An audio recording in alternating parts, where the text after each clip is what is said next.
दीदी, कहाँ खो गए हो? ध्यान कहाँ है आपका? आप गैस के सामने खड़ी हो और दूध उफन कर नीचे गिर रहा है, लेकिन आपका ख्याल ही नहीं है। हाँ, ओ जब छोटी बहन अनीता ने मुझे कहा तो मेरी तंद्रा टूटी। मैंने जल्दी से गैस बंद की और गैस साफ करते करते ही कहा, कुछ नहीं, बस ऐसे ही। मैं जानती हूँ दीदी, आप लतिका के बारे में सोच रही है ना? हाँ, सोच तो उसी के बारे में रही हो। बहुत सोचने पर भी दिमाग काम ही नहीं करता। लतिका गोरे रंग की सुंदर पढ़ी लिखी इंजीनियर लड़की है। ईश्वर ने हर गुण से नवाजा है उसे, और लतिका ने भी अपनी मेहनत और लगन से अपने गुणों को निखारा है। 25 लाख का पैकेज है उसका। इतनी सर्वगुण संपन्न लड़की को जब लड़के वाले ना कहते हैं तो एक माँ के दिल को ठेस तो पहुँचेगी ना।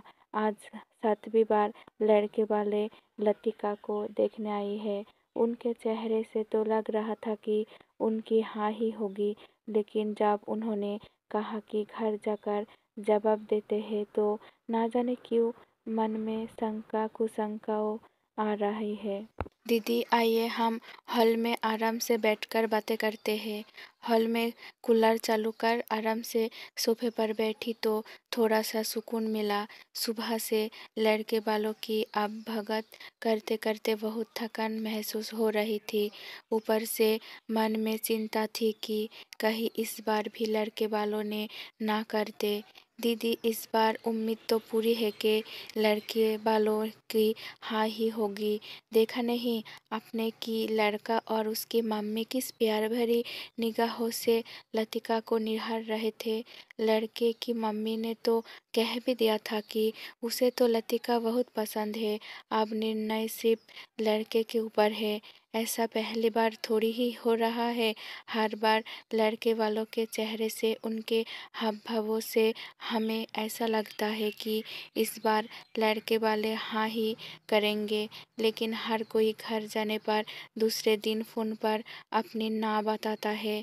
कुछ समझ में ही नहीं आ रही है कि आखिर ऐसा क्यों हो रहा है। एक्सीडेंट में तेरे जीजा जी गए तब लतिका 5 साल की थी और पवन 2 साल का था। एक्सीडेंट में पवन के दोनों पैर चले गए थे। तब से आज तक पवन के सभी काम में और लतिका मिलजुल कर करते हैं। किसी तरह सिलाई कढ़ाई करके मैंने लतिका को पढ़ाया। कभी कभी मन में आता है कि आखिर कब तक ईश्वर मेरी सहन शक्ति की परीक्षा लेंगे। तेरे जीजा जी के जाने के बाद पूरे 20 साल से घर गृहस्थी का बोझ उठा रही हूँ। सभी रिश्तेदारों ने हमसे मुंह मोड़ लिया था, क्योंकि उन्हें लगता था कि कहीं मैं उनसे कुछ सहायता ना मांग लूँ। कहते हैं कि बुढ़ापे में बेटा हमारा सहारा होता है, लेकिन यहाँ पर तो 22 साल के जवान बेटे को मेरे सहारे की ज़रूरत है। सोचती हूँ कि एक बार लतिका के हाथ पीले हो जाए तो कम से कम एक बोझ से तो मुक्ति मिले। लेकिन ना जाने मेरी किस्मत कैसी है कि इतनी सर्वगुण संपन्न लड़की भी लड़के वालों की नापसंद नहीं आ रही। मेरी तो कुछ समझ में ही नहीं आ रहा है। क्या आपने कभी लतिका से इस बारे में बात की? अरे ना, लड़के वालों की तरफ से हो रही है तो इसके लिए मैं लतिका से क्या बात करूं? दीदी, शायद आपका इस बात की ओर ख्याल ही नहीं गया कि जब भी लड़के वाले उसे देखने आते हैं, पहले वे खुश होते हैं। उनके चेहरों से ही लगता है कि उनकी हाँ ही है। लेकिन जब लड़का और लड़की अकेले में मिलते हैं, उसके बाद लड़के के चेहरे पर थोड़ी सी उदासी दिखती है। क्या आपने इस ओर ध्यान दिया? मेरा तो इस बात की ओर ध्यान ही नहीं गया। तेरा कहने का क्या मतलब है? कहीं लतिका लड़के से ऐसी कोई बात तो नहीं कहती जो उन्हें नापसंद हो? लतिका ऐसा कुछ क्यों कहेगी? उसके साथ सलाह मशवरा करने के बाद, शादी के लिए उसकी हाँ होने के बाद, लड़के का पूरा बायोडाटा उसे बताने के बाद, लड़के के बारे में पूरी छानबीन करके ही मैं लड़के वालों को लड़की देखने हेतु बुलाती हूँ। हर लड़के के लिए मैंने पहले लतिका की राय जानी है, फिर वो ऐसी बात क्यों करेगी जिससे लड़का उसे ना कहे? दीदी, फिर भी मुझे लगता है कि इस बारे में तुम्हें एक बार लतिका से बात करनी चाहिए। इतने में लतिका सभी के लिए नाश्ता लेकर आई। मम्मी और मासी जी, लीजिए नाश्ता कीजिए। मैं एकदम से बोल पड़ी, नाश्ता बाद में करेंगे, पहले ये बता कि जब तू लड़के से अकेले में मिलती है तो उसे ऐसा क्या कह देती है कि तुझसे मिलने के बाद उसके चेहरे का रंग ही बदल जाता है? तुझे आज तक जितने भी लड़के देखने आई है, सभी के चेहरे से लगता है कि तू उन्हें पसंद है, लेकिन बाद में वे कहते हैं कि घर जाकर जवाब देंगे और उनका जवाब ना होता है। कितनी मुश्किल से अपने अरमानों का गला घोटकर तुम दोनों भाई बहनों को मैंने अकेले ने पाला। समाज के कितने ताने सहे। पवन को तो जिंदगी भर मुझे संभलना ही है। कम से कम तेरा बोझ तो सर से उतरे, मुझे थोड़ी सी तो शांति मिले। लेकिन नहीं, मेरी तो किस्मत ही फूटी है। थक गई हूँ मैं बोझ उठाते उठाते। मैं बुरी तरह फट पड़ी। मम्मी, मैं आपके उसी बोझ को तो कम करने की बात कहती हूँ सबसे। लतिका धीरे से बुदबुदाई। क्या मतलब है तेरा? मैं कुछ समझी नहीं। मम्मी, मुझे अच्छे से पता है कि आपने हम दोनों भाई बहनों के लिए क्या क्या कुर्बानियाँ दी। पापा गए तब आपकी उम्र सिर्फ 28 साल थी।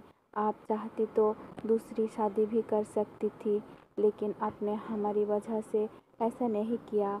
हमारी खुशी के लिए आपने अपनी हर खुशी को नज़रअंदाज किया।